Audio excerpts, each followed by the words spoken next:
திருமணம் காந்தி சார், இதில் இன்னொரு முக்கியமான விஷயம் என்னென்னா, இன்றைக்கி அவர் வெளியிருக்கக்கூடிய அந்த அறிவிப்பில் வந்து இந்த 118 என்ற எண்ணிக்கையை பெறுவதற்கான வாய்ப்புகள் இல்லாத சூழ்நிலை நிலவுகிறது என்பதால் தான் உங்களுக்கு வந்து நாங்கள் ஆட்சி அமைக்க அழைப்பு விடுக்கவில்லை என்ற ஒரு கருத்தை அவர் வந்து அதுக்கு அவரு அது ஆளுநருக்கு எந்த அடிப்படையில் அந்த மாதிரி ஒரு கருத்தை சொல்றாரு? ஆளுநர் தனி உளவுத்துறை வச்சிருக்காங்களா?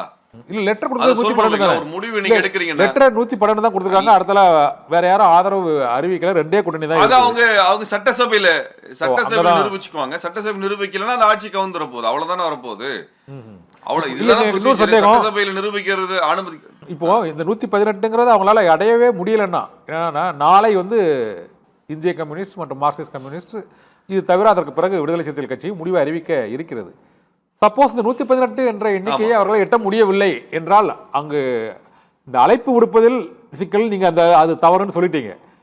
ஆனால் 5 ஆண்டுகள் ஆட்சி புரியக்கூடிய ஒரு கட்சிக்கு பெரும்பான்மை இல்லாமலேயே அழைப்பு விடுத்து அது ஒரே வாரத்திலேயோ அல்லது ஒரு மாதத்திலேயோ அது அந்த பெரும்பான்மையை நிரூபிக்க முடியாத ஒரு சூழ்நிலை ஏற்பட்டால் ஒரு நெருக்கடி ஏற்படும். அதை தவிர்ப்பதற்கு ஆளுநர் இத்தகைய நடவடிக்கைகளில் ஈடுபடுவதாக நம்ம நினைக்கலாமா? இல்ல, அப்படி பண்ண முடியாது. ஏன்னா பெரும்பான்மை நிரூபிப்பதற்கான வாய்ப்பு ஒருத்தர் வந்து முதலமைச்சர் பதவி ஏத்துட்டாங்க, அவங்க அமைச்சரவை தயார் பண்றாங்கனாலே கூட்டணிக்கு வருவதற்கான ஒரு வாய்ப்புகள் பிற கட்சிகளுக்கு கிடைக்கும். அப்பதான் அவங்க பேசவே முடியும். இப்ப இதை அழைக்கவே இல்லைன்னா கூட்டணிக்கு எந்த கட்சி போகும்? வாய்ப்பை கொடுக்க மாட்டேங்கிறாங்கறனால போக மாட்டாங்க. வேணும்னு நெருக்கடி உருவாக்குறது, வேணும்னு நெருக்கடி உருவாக்கக்கூடிய நிலைதான் இது இவங்க பண்ணக்கூடிய சூழல். இவர்கள் வந்து ஒரு ஜனநாயகம் தலைப்பதற்கான வேலையெல்லாம் இவங்க செய்யல. இது ஜனநாயகத்தை நசுக்குவதற்கான வேலை. இது என்னன்னா, கவர்னர் ஆட்சி வர வேண்டும் என்று பாரதிய ஜனதா கட்சி விரும்புகிறது. நினைச்சா அவங்க விருப்பப்பட்ட வேலைகளை செய்யலாம். அப்புறம் எப்ப அடுத்த தேர்தல் வரும் நம்மளுக்கு தெரியாது. இப்படிப்பட்ட ஒரு மோசமான, ஏன்னா தமிழ்நாடு வந்து பாரதிய ஜனதா கட்சிக்கு தொடர்ச்சியாக நெருக்கடி கொடுத்த ஒரு மாநிலம். முன்னாள் முதல்வர் திரு மு.க. ஸ்டாலின் அவர்கள் தொடர்ச்சியாகவே இந்த பாரதிய ஜனதா கட்சி திட்டங்களுக்கு முழுமையான எதிர்ப்பை தமிழ்நாட்டினுடைய கருத்தை வலியுறுத்தி வந்தாங்க. அதுதான் நேற்றுக்கு சொல்றேன். நேற்றுக்கு வந்து ஆளுநர் வந்து ஆட்சி அமைக்கிறதுக்கு அழைப்பு கொடுக்கல. அதே சமயத்துல இந்த பிஎம்எல்ஏ வழக்கை வந்து உயர்நீதிமன்றத்துல பாரதிய ஜனதா கட்சி கொண்டு வருது. மூன்றாவது, ஆட்சியே இன்னைக்கு பொறுப்பேற்காத சமயத்துல கல்வி திட்டத்தில் பிஎம்சி திட்டத்தில் கையெழுத்துற சொல்லி உடனடியாக கடிதம் போடுறாங்க டெல்லியில இருந்து. அது என்ன மும்மொழி கொள்கை, திணிக்கக்கூடிய கொள்கை, இதெல்லாம் வலிமையா எதிர்ப்பாங்க. பிளாக்மெயிலிங்ல இல்ல, தமிழக வெற்றி கழகம் இவற்றை எல்லாம் அவர்கள் ஆட்சி பொறுப்புக்கு வந்த பிறகு மிக கடுமையாக அதை எதிர்ப்பதற்கான வாய்ப்புகளுக்கு தான் நீங்க ஃபீல் பண்றீங்களா? அடுத்துதான் நம்ம பார்க்க முடியும். முன்னாடியே நம்ம வந்து ஆளுநர் கிடையாதுல்ல, அவராய் நம்மளா யூகிச்சுக்கிறதுக்கு. அவங்க பாரதிய ஜனதா கட்சியை வந்து எதிர்க்கிற நிலைப்பாடு அவங்க எடுத்திருக்கிறதா சொல்லியிருக்கிறாங்க. ஆட்சி அமைத்து அவர்கள் பிஎம்சி திட்டத்தை ஆதரித்தால் கண்டிப்பா நம்ம சேர்ந்து நிச்சயமா எதிர்ப்போம். அப்படி ஒண்ணு வந்து நம்ம அனுமதிக்க போறதில்லை. ஆட்சி அமைப்பதற்கு இப்ப காங்கிரஸ் கட்சி ஒரு வாரத்தை ஒன்னே ஒன்று சொல்லிடுறேன். சொல்லுங்க.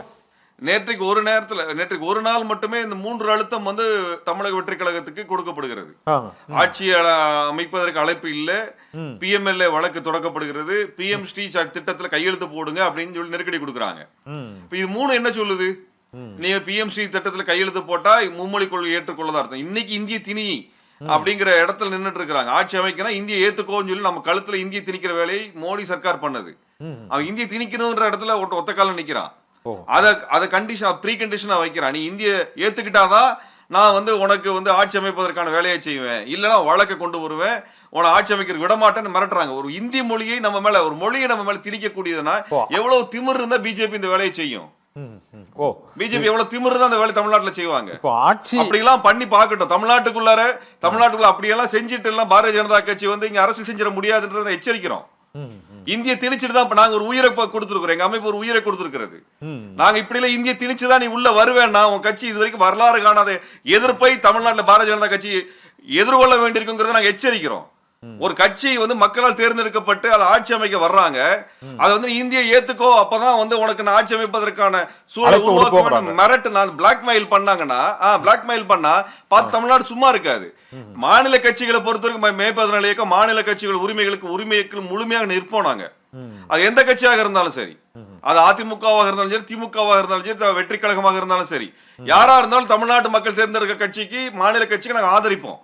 ஆனால் அராஜகமா இந்த மாதிரியான வேலையெல்லாம் செய்வீங்கன்னா கண்டிப்பா மே 14 இயக்கம் துணிஞ்சு எதிர்த்து நிற்கும் எச்சரிக்கை விடுக்கிறோம்.